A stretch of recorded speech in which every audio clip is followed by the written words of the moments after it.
Alright, well, you asked for details. I was in a relationship with an emotionally abusive narcissist for 8 years. He broke me down via constant criticism, neglect, manipulation, invalidation, gaslighting, and the intermittent reward/punishment cycle. Until eventually, I was just a shell of myself. Someone I didn't like or even recognize. Someone with no self-respect who'd plead for the bare minimum and accept less than even that, accept outright mistreatment, in fact, from her partner. A pathetic mess of a person who'd apologize for breathing and beg for scraps of affection like a dog. He preyed on my anxious attachment style and my abandonment complex, threatened to leave me every time I was upset about anything, just to win the fight and slash or get me to drop it. He also preyed on my self-image issues, turned the tables every time I had an issue to bring up with him, shifted the blame back onto me, till it would be me apologizing to him. I was the 100% villain in his narrative,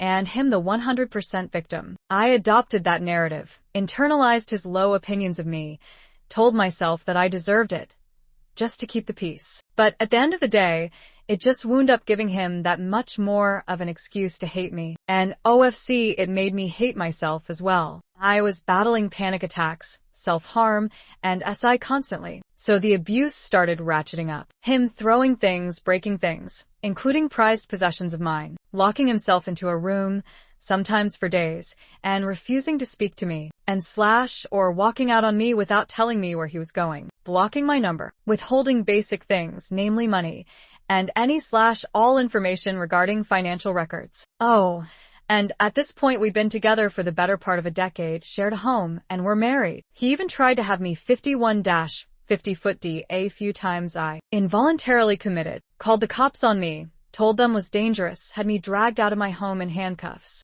I'd always be discharged within few minutes of speaking to the social workers at the hospital though. BC, they were well aware of the penchant abusive men have to weaponize the police and mental health systems against their partners anyways. I'm ashamed to say. I put up with all of it. I had absolutely no boundaries, no self-regard.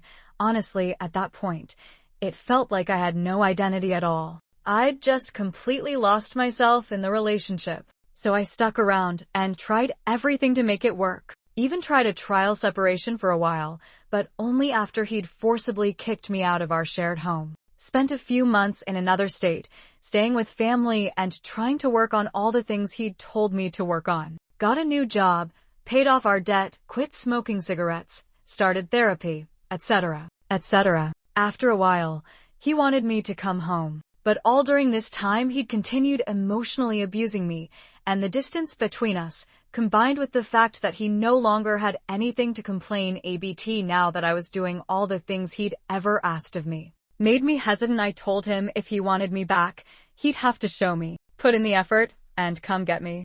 I wasn't gonna come crawling back on my own. So after a lot of back and forth, he finally did. Part of me knew even then that it was a bad idea. Sure enough, he tried to kick me out of the car, onto the side of the highway, in freezing ass, middle of nowhere, North Dakota, in the middle of the night.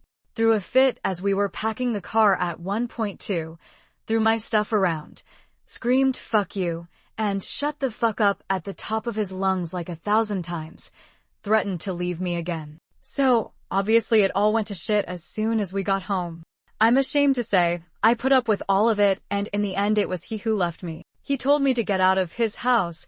It was a shared marital home. I told him I had nowhere else to go. So he tried to have me committed again. But once again, they swiftly discharged me after hearing my story. Went home, told him that I agreed it was over, but he'd have to be patient while I moved out. I had nowhere else to go.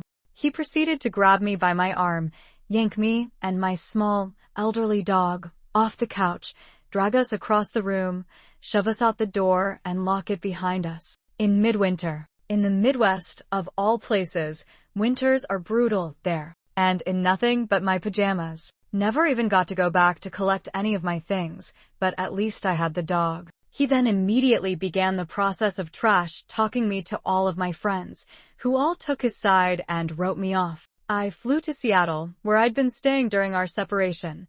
BC, I have family there. Nothing in my bank account, my entire life packed into a suitcase. Now I'm a new person. It's been around 2 months, and I've come alive without him. It's like a weight has been lifted off me.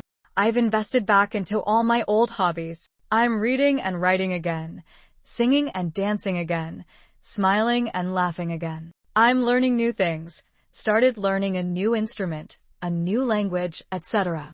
I've been working out a ton, yoga, Pilates, hiking, jogging, and am in the best shape I've ever been in. I've been spending tons of time outdoors, enjoying nature. I've been doing self-care, journaling, listening to music, doing skincare routines, meditation, breathing exercises, face masks, bubble baths, etc. I have a new apartment in a great neighborhood and 1 foot am turning it into a home. I have a dream job that I love and tons of great new friends at work. I've reconnected with my family. I'm going out, both with my family, my new friends, and even on some casual dates, exploring this new city and having fun. I've been managing my own money, paying my own bills, and not only have enough left over for savings, but even have enough to spend a little on myself, none of which I could ever do when I was with him. And my dog is much happier now that he's away from such a toxic environment, and now that I'm able to invest much more of my time, energy, and money into caring for him, and focusing on giving him a good life makes my own life feel more meaningful in turn. I can really see now how much I hated life when I was with that person, and how much I love life without him. How much better of a human being I am on my own, and how much better every aspect of my day in / day out existence is now that I'm on my own. How much more I like myself. How much more happy, peaceful, optimistic, confident, etc. I am. I'm so thankful he left me. I don't think I'd ever have left on my own. I was far too deep in a trauma bond with him. I lost everything when I was with him, literally and figuratively. My job, my money, my friendships, my home, my entire home state, in fact, and all my earthly possessions, as well as my stability, mental health, self-esteem, and sense of self. But I'm getting it all back now. I had to start over from scratch, but it's taught me how much inner strength one really do have. What was once a nightmare scenario that I didn't think I'd survive has become a source of pride for me.